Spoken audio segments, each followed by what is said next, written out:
السلام عليكم. مشهد وسيناريو بنشوفه كتير وبيتكرر كتير، خبراء ومدربين عندهم موهبة وعندهم سنين خبرة كتير جدًا، قاعدين قدام الشاشة محبطين، مش عاجبهم النتايج، زعلانين جدًا، بيعملوا networking، بيبعتوا إيميلات، بيعملوا محتوى، بيعملوا إعلانات مدفوعة، وفي النهاية عملا غير مؤهلين.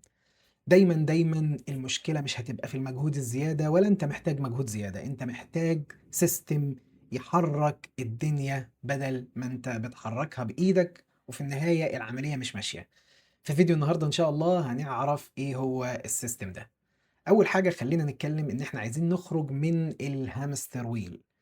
ليه المجهود بتاعنا الكبير ده ما بيجيبش نتيجة؟ يعني أنا عمّال أعمل في محتوى وأعمل في إعلانات مدفوعة وplatforms وعمّال ألِف على الplatforms كلّها. تعالَ أقول لك 4 حاجات هم اللي بيسببوا إن إحنا بنلِف في العجلة بتاعة الهامستر دي. أول حاجة إن ما فيش تراكم، التراكم ده أساس النجاح وبالذات في المحتوى. أنت طول ما أنت قاعد كل شوية تتنطط من platform لplatform عمرك ما هيبقى في تراكم، فبالتالي مش هيبقى عندك حاجة تمسكها، مش هيبقى في data إنك أنت تمسكها وتقول هل أنا باعمل كافي والّا ما باعملش كافي. طبعًا وجودك في كل المنصات دي بيسبب لك حاجة اسمها burn out أو إنك أنت تبقى خلاص يعني دماغك هتطير. ليه؟ لإنك أنت عمّال تعمل بوستات هنا وترد على الناس هنا وتكلم الناس هنا وفي النهاية ما فيش عُملا. غير بقى إن إحنا كل شهر بنبدأ من الصفر، أنا كل شهر باقول لأ، طب أنا حاسس إن عملائي موجودين هنا، لأ ده أنا حاسس إن عملائي موجودين هنا، لأ ده أنا مش عارف أعمل إيه، بابدأ من الصفر في كل شهر أبدأ فيه وأسيب الplatform دي وأشتغل على الplatform الجديدة. طبعًا الحل هاقوله لك في آخر الفيديو إن شاء الله، بس هي دي ال4 حاجات اللي بتسبب إن المجهود بتاعنا ما يجيبش نتيجة، لإن إحنا طبعًا بنبذل مجهود كبير سواء في إعلانات أو في محتوى. طب إيه الفرق أصلًا ما بين الترويج والتسويق؟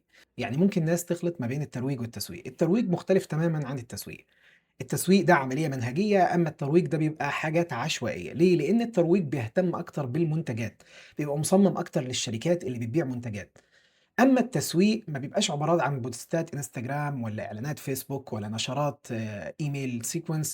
لأ، دي كلّها اسمها tactics، إحنا بنتكلّم على التسويق كاستراتيجي، ليه؟ لإن استراتيجية التسويق بالنسبة لنا أو بالنسبة لمقدّمي الخدمات والخبراء والمدربين، إن أنت تدوّر على الشخص المناسب عشان يلاقيك ويثق فيك ويختارك عن المنافسين. فبالتالي إحنا عندنا الترويج ده بيبقى عشوائي، بس في النهاية في أرقام أنت بتشوفها داخلة وطالعة، بس ما فيش system. لازم يبقى في موجود system عند المدربين والخبراء، ليه؟ لإن زي ما قُلنا إحنا عايزين عملية منهجية، تجيب العميل المثالي لحد عندك وتبني الثقة معاه وتخلّيه يشتري منك ما يشتريش من المنافس. فلازم نبقى عارفين الفرق ما بين الترويج والتسويق. طب ليه أصلًا إحنا مثلًا دلوقتي لمّا بنعمل مجهود في المحتوى والكلام ده كله، ليه بيبقى في عجز في الثقة ما بيننا وما بين العميل؟ طيب، دلوقتي أنت لمّا بتروح تعرض نفسك على العميل، العميل بيسأل نفسه كذا سؤال، الأسئلة دي كلها بتبقى بتخصه هو شخصيًا، هل الراجل ده فاهم ناس زيي؟ هل ساعد ناس عندهم نفس المشكلة؟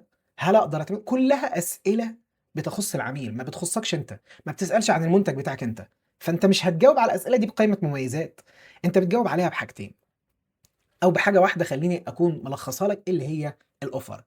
ليه يا عبد الرحمن؟ لإن العميل مش بيشتري منّك features، مش بيشتري جلسات، مش بيشتري كورس، مش بيشتري استشارات، العميل عايز يشتري نتيجة، فأنت لو ما بِعتش النتيجة العميل هيحس إن أنت زيّك زي غيرك، فبالتالي هنا محتاجين إن إحنا نبيع نتيجة، مش نبيع مدخلات، مش هابيع جلسات، مش هابيع تدريب، ما هو أنا عندي ناس كتيرة بتبيع نفس الكلام ده، ما احطش نفسي في جدول مقارنة معاهم، فبالتالي لازم أبيع نتيجة، ما أبيعش مدخلات.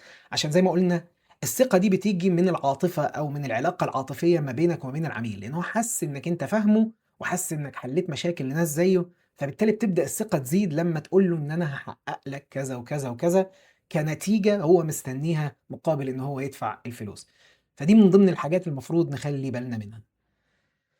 طب إيه تاني اللي إحنا المفروض نعمله قبل أي tactics واستراتيجيات في التسويق؟ إن إحنا نحدد تخصُّص، عشان أبدأ أبيع نتيجة لازم أبقى فاهم أنا النتيجة دي هادّيها لمين، يعني أنا دلوقتي بابيع مثلًا حاجة للناس اللي بتدوّر على مبيعات، أو الناس اللي عايزة تتعلّم مبيعات، فأنا عايز أعلّمهم يقفلوا مبيعات أكتر، فأنا هنا خصّصت نَفْسي في الناس بتاعة المبيعات، الناس اللي عايزة تشتغل مبيعات، فبالتالي التخصُّص الضيّق ده ما خلّانيش باتكلّم بصفة عامة للناس كلّها، فبالتالي بقى عندي عميل محدد وعنده مشكلة محددة وشايف إن حل المشكلة دي قيّم إن هو يدفع قصاده فلوس، فبالتالي التخصُّص مهم جدًا، جدًا. تاني حاجة الإطار أو الframework، إن أنا باغلِّف بقى الكلام اللي أنا باقوله ده وباغلِّف الoffer اللي أنا بابيعه بشكل مميز، بحيث إن هو يبان إن هو حاجة خاصة بيّا الsignature بتاعتي أنا، في حل للمشكلة بتاعة العميل بتاعي. باجيب الprocess كلّها كده قدّام عينيّا وأقول له إن أنا باعمل كذا، كذا، كذا عن طريق كذا framework، الframework بتاعي مسميه باسمي، بحيث إن أنا بقى أعمل إيه authority، أبسّط عليه ما أعقّدش الأمور بحيث إن هو يبقى فاهم، ولمّا أعلّي في السعر يبقى في مُبرِّر، عشان هو بيشتري نظام مش بيشتري، أو بيشتري offer مش، أو بيشتري نتيجة مش بيشتري مدخلات بس، وبيخلّيك كمان إن أنت ما تتنسيش ودايمًا يبقى فاكرك، يعني لمّا تيجي تبعت له إيميل وتبعت مثلًا جنب اسمك الframework فبيبقى فاكرك وما بينساكش، فدي حاجات مهمة foundations مهمة لازم نشتغل عليها.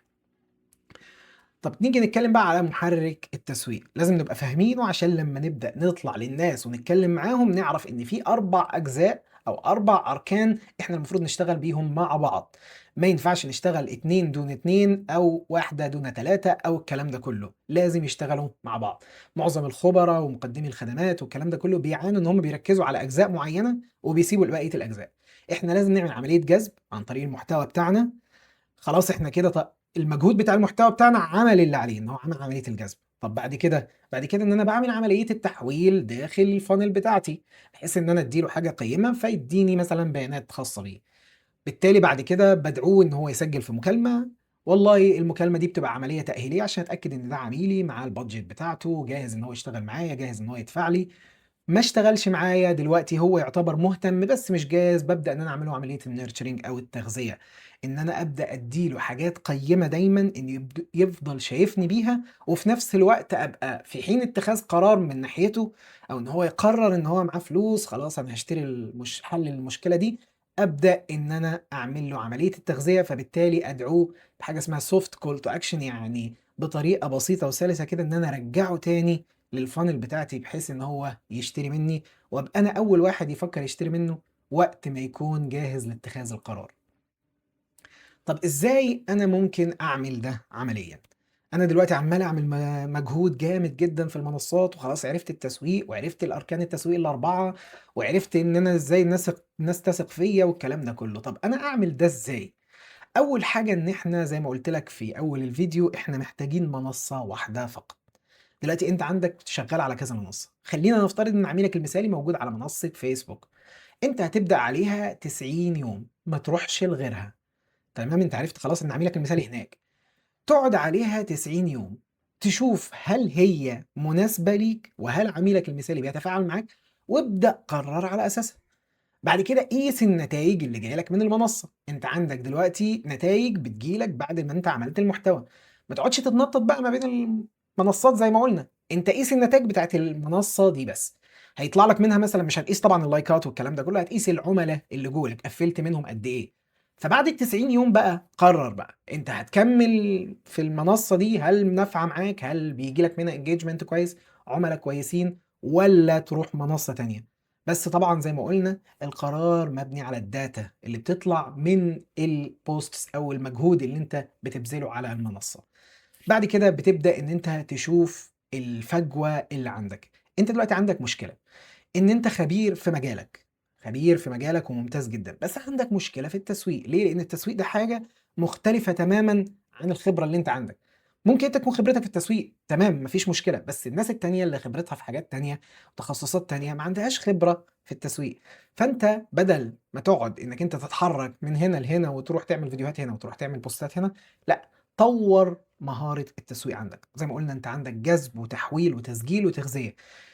كل مهارة منهم كل واحدة منهم بتعمل فيها حاجات، الجذب بتعمل فيها حاجات، التحويل بتعمل فيها حاجات، التسجيل بتعمل فيها حاجات، التغذية بتعمل فيها كل جزء وكل corner منهم بتشتغل عليه في حاجة معيّنة، فبالتالي لازم تطوّر مهارة التسويق بتاعتك. بعد كده آخر حاجة عايز أقولها لك، إن التكلفة بتاعة التسويق اللي هو بيبقى بشكل مش منظّم، ما فيهوش نظام، مجهود مُبعثر زي ما بنقول، دي مشكلتها إن هي بتحسّسك إنّك أنت ما عندكش ثقة في نَفْسك، لإن أنت راجل خبير، المفروض إن أنت أصلًا مجال أنت شاطر فيه وبالتالي المفروض الناس تسمعك. بس اللي أنت مش فاهمه إن لازم يبقى في system تسويقي عشان الناس تسمعني. ما هو الناس هتسمعك، بس زي ما قُلنا في حاجات كتيرة، عوامل كتيرة بيعتمد فيها على إن الناس تسمعك. الناس دلوقتي في ناس دلوقتي شغّالة معاك، أنت دلوقتي محترق أو دماغك هتنفجر بسبب إن ما فيش عُملا بييجوا لك، كل اللي بييجوا لك word of mouth أو referrals أو الكلام ده كلّه. فأنت بتبتدي ثقتك في نفسك تقِل، إن الناس مش عايزة تشتغل معايا، أنا حاسس إن أنا قليل، إن الناس مش عايزة تشتغل معايا، هو ده أنا جامد جدًا في المجال اللي أنا فيه. لأ، هي الفكرة كلّها زي ما قُلنا إن أنت لازم تكلّل المجهود ده بنجاح في النهاية، عشان ثقتك في نفسك كخبير ما تقلّش. فلازم يبقى زي ما قُلنا عندنا أساس واضح، الfoundation بتاعنا اللي اتكلّمنا عنه اللي هو التخصُّص. التخصُّص ده أنت بتحِل بيه مشكلة معيّنة، وبتسمّي المشكلة دي في إطار باسمك أنت عشان تبقى باسم فلان الفلاني، فالناس تبقى فاكراك وما تنساكش. تشتغل على محرِّك التسويق زي ما قُلنا، الجذب والتحويل والتغذية والتسجيل. لازم نلتزم بمنصة واحدة فترة كافية، لازم التراكم عشان أقدر أقيس data، أقدر أعرف هل المنصة دي شغالة معايا سواء محتوى أو إعلانات مدفوعة. لازم نبقى فاهمين إن التسويق بتاعنا هو الأهم من الخدمة، أو أهم من الاستشارة، أو أهم من التدريب. التسويق فيه حاجات كتيرة جدًا وعوامل كتيرة جدًا لازم إن إحنا نشتغل عليها، عشان في النهاية لمّا نيجي نبذل مجهود جامد جدًا، المجهود ده ما يفضلش على آخر الشهر ويروح يعني يندثر. لأ، لازم نبقى جاهزين، ويبقى المجهود بتاعنا مُكلّل دايمًا بإن هو يجيب لنا عُملا مؤهلين وجاهزين إن هم يدفعوا، يزوّدوا مبيعاتنا ويعلّوا أرباحنا بكتير. ده بالنسبة لفيديو النهارده، أتمنى يا رب تكونوا استفدتوا إن شاء الله. نشوفكم في فيديو جديد، السلام عليكم ورحمة الله.